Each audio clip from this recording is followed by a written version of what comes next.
اور کافر انسان کہتا ہے کہ جب میں مر جاؤں گا تو کیا زندہ کر کے نکالا جاؤں گا؟ کیا ایسا انسان یاد نہیں کرتا کہ ہم نے اس کو پہلے بھی تو پیدا کیا تھا جبکہ وہ کچھ بھی چیز نہ تھا؟ سو تمہارے پروردگار کی قسم ہم ان کو جمع کریں گے اور شیطانوں کو بھی، پھر ان سب کو جہنم کے گرد حاضر کریں گے اور وہ گھٹنوں پر گرے ہوئے ہوں گے۔ پھر ہر گروہ میں سے ہم ایسے لوگوں کو کھینچ نکالیں گے جو رحمان کے مقابلے میں سخت سرکشی کرتے تھے، پھر ہم ان لوگوں سے خوب واقف ہیں جو اس میں داخل ہونے کے زیادہ لائق ہیں، اور تم میں سے کوئی شخص نہیں مگر اسے اس پر گزرنا ہوگا، یہ تمہارے پروردگار پر لازم ہے، مقرر ہے۔ پھر ہم پرہیزگاروں کو نجات دیں گے اور ظالموں کو اس میں گھٹنوں کے بل پڑا ہوا چھوڑ دیں گے۔ اور جب ان لوگوں کے سامنے ہماری آیتیں پڑھی جاتی ہیں تو جو کافر ہیں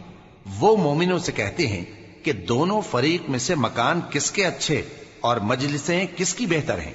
اور ہم نے ان سے پہلے بہت سی امتیں ہلاک کر دیں، وہ لوگ ان سے ٹھاٹ باٹ اور نمود و نمائش میں کہیں اچھے تھے۔